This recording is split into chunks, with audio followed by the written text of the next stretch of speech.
خبر شامل کریں گے شجاع آباد سے۔ تحصیل رپورٹر BBC اردو نیوز محمد ارشاد قریشی کی رپورٹ کے مطابق شجاع آباد کے سیاسی و سماجی رہنما سابق سٹی نائب ناظم حاجی رو سلیم شاد رو خالد عثمان رو امجد علی نے تحصیل رپورٹر BBC اردو نیوز محمد ارشاد قریشی سے گفتگو میں کہا کہ پنجاب حکومت نے فی من گندم 3900 روپے مقرر کر کے کسانوں کے ساتھ سراسر ظلم کیا ہے۔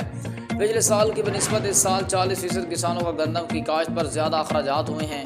پہلے ہی کسان بلیک کھاد، مہنگی بجلی، ڈیزل، سپرے اور دیگر زرعی لوازمات انتہائی مہنگے ہونے کی وجہ سے ٹوٹ چکا ہے اور 3900 روپے میں کسانوں کا خرچہ بھی پورا نہیں ہوتا۔ انہوں نے کہا کہ باردانے کی مد میں کسان در بدر کی ٹھوکریں کھا رہا ہے۔ من پسند لوگوں میں باردانہ تقسیم کیا جا رہا ہے۔ ہم وزیر اعظم پاکستان اور وزیر اعلیٰ پنجاب سے اپیل کرتے ہیں کہ کسانوں کو مالی مشکلات سے بچاتے ہوئے 4500 روپے فی من گندم کا ریٹ مقرر کر کے تاکہ کسان سکھ کا سانس لے سکیں اور اگلی فصل کاشت کر کے ملکی زراعت میں بھرپور کردار ادا کر سکیں۔ گندم کی خریداری کی پالیسی اوپن کی جائے تاکہ غریب کسان اپنی گندم خریداری مرکز تک پہنچا کر پورا معاوضہ لے سکے۔